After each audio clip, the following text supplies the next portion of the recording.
إن الحمد لله نحمده ونستعينه ونستغفره ونؤمن به ونتوكل عليه ونعوذ بالله من شرور أنفسنا ومن سيئات أعمالنا من يهده الله فلا مضل له ومن يضلل فلا هادي له وأشهد أن لا إله إلا الله وحده لا شريك له وأشهد أن محمدا عبده ورسوله أما بعد فإن خير الحديث كتاب الله وخير الهدي هدي محمد صلى الله عليه وسلم وشر الأمور محدثاتها وكل محدثة بدعة وكل بدعة ضلالة وكل ضلالة في النار.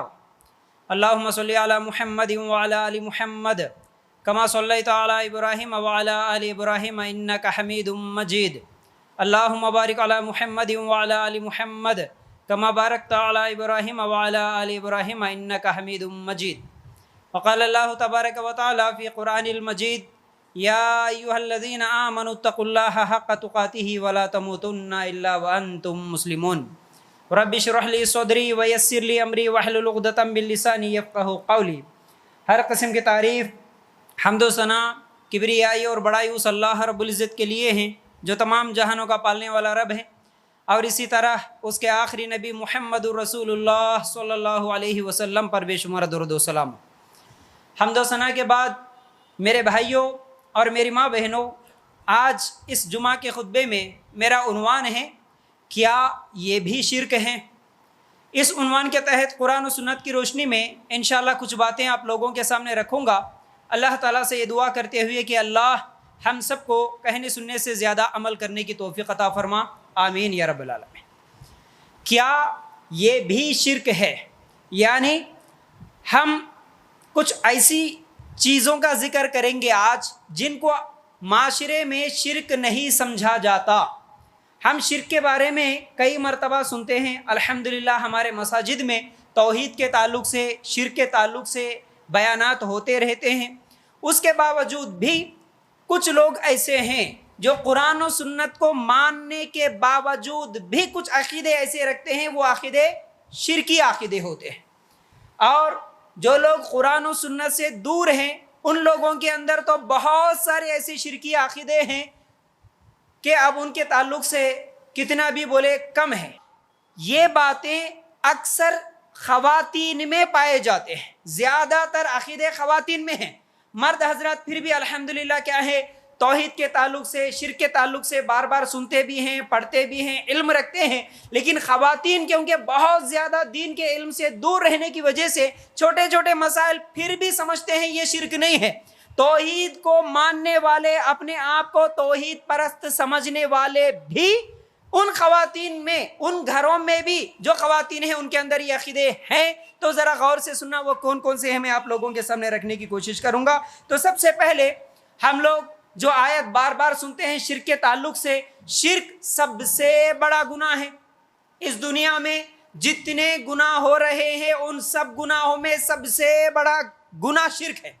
آج اگر مسلمانوں سے سوال کرے، آپ کہیں پر بھی دکان میں یا پھر کسی فنکشن میں کوئی دوست ہو، کہیں پر بھی کوئی بھی ملتا ہے اچھے اچھے دیندار سمجھنے والے لوگوں سے بھی، جن کے داڑیاں ٹوپیاں سب کچھ ہے، جو خواتین 5 ٹائم کی نماز پڑھتی ہیں، ان سے بھی اگر آپ سوال کریں کبھی، بھائی باجی سب سے بڑا گناہ کون سا ہے آپ بتا سکتے ہیں؟ آپ تو ماشاءاللہ متقی، نمازی، پرہیزگار لگ رہے، کون سا گناہ ہے؟ آپ پوچھ کے دیکھو، آپ سوال کر کے دیکھو. اکثر لوگوں کا جواب یہ ہوتا ہے نماز کا چھوڑنا، ماں باپ کی نافرمانی کرنا، شراب پینا، ایسے جواب دیتے ہیں. لیکن سب سے بڑا گناہ جس کو اللہ تعالیٰ نے قرآن میں ذکر کیا وہ ہے شرک. کیونکہ ہر گناہ کو اللہ چاہے تو معاف کرے گا، لیکن شرک ایک ایسا گناہ ہے جس کو اللہ تعالیٰ معاف نہیں کرتا. دلیل سورہ مائدہ آیت نمبر 72: انہ من یشرک باللہ فقد حرم اللہ علیہ الجنہ ومأواہ النار وما للظالمین من انصار. اللہ تعالیٰ نے کیا کہا؟ یقین مانو کہ جو شخص اللہ کے ساتھ شریک کرتا ہے، یعنی شرک کرتا ہے، اللہ تعالیٰ نے اس پر جنت حرام کر دی، وہ کبھی جنت میں نہیں جا سکتا اور اس کا ٹھکانہ جہنم ہی ہے. تو سب سے بڑا گناہ شرک. شرک کرنے والوں کا ایک دوسرا نقصان سورہ زمر آیت نمبر 65 نکال کر دیکھیں گے، اللہ تعالیٰ کہتا ہے وَلَقَدْ أُوحِيَ إِلَيْكَ وَإِلَى الَّذِينَ مِن قَبْلِكَ لَئِنْ أَشْرَكْتَ لَيَحْبَطَنَّ عَمَلُكَ۔ اللہ تعالیٰ نے کیا کہا؟ یقیناً تیری طرف بھی، کس کو بول رہے اللہ تعالیٰ؟ محمد صلی اللہ علیہ وسلم کو بول رہے، اے محمد تیری طرف بھی اور تجھ سے پہلے تمام نبیوں کے طرف بھی یہ وحی کی گئی۔ اللہ تعالیٰ کا یہ حکم تھا ہر نبی کے لیے۔ کیا حکم تھا؟ اگر تو نے شرک کیا تو بلا شبہ تیرا عمل ضائع ہو جائے گا۔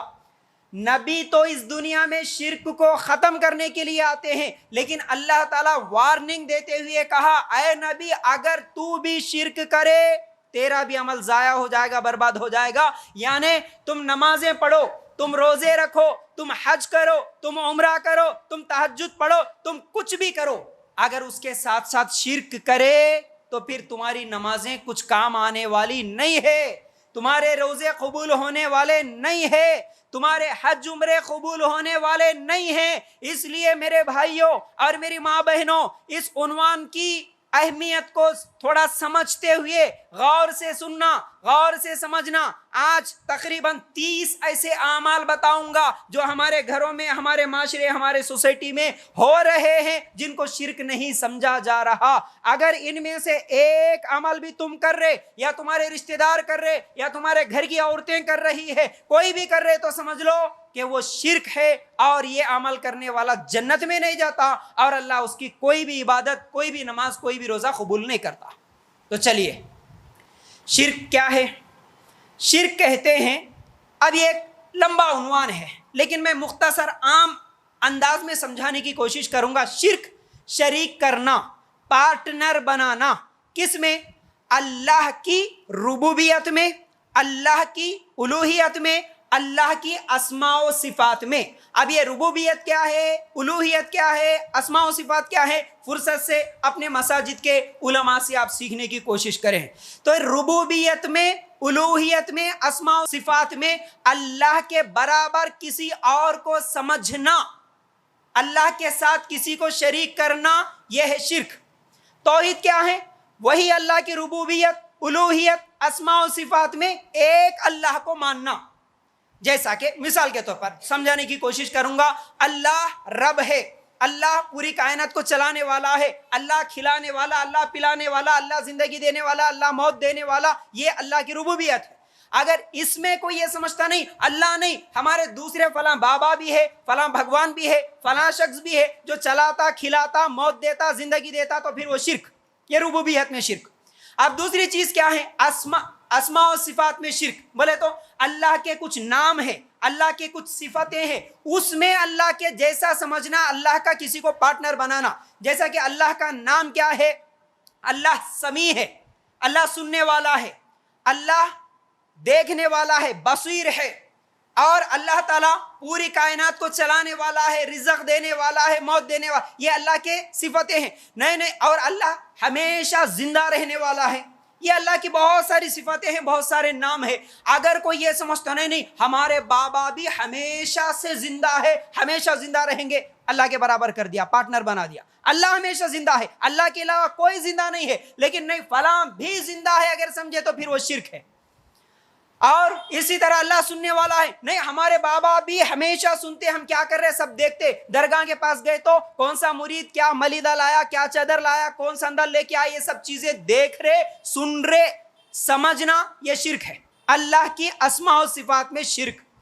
پھر اسی طرح اللہ کی عبادت میں شرک، اللہ کی الوہیت میں شرک۔ جیسا کہ ہم نماز پڑھ رہے بھائی، رکوع کر رہے، سجدہ کر رہے، قیام کر رہے، طواف کر رہے، اگر یہ کام کسی اور کے سامنے کرے تو شرک۔ آپ نماز پڑھے، رکوع کرے، یہی رکوع اگر تم کسی زندہ پیر کے سامنے کرے، یہی سجدہ کسی زندہ پیر کے سامنے کرے، یا پھر کسی مردہ خبر کے پاس کرے۔ خواتین خاص طور سے عیدوں میں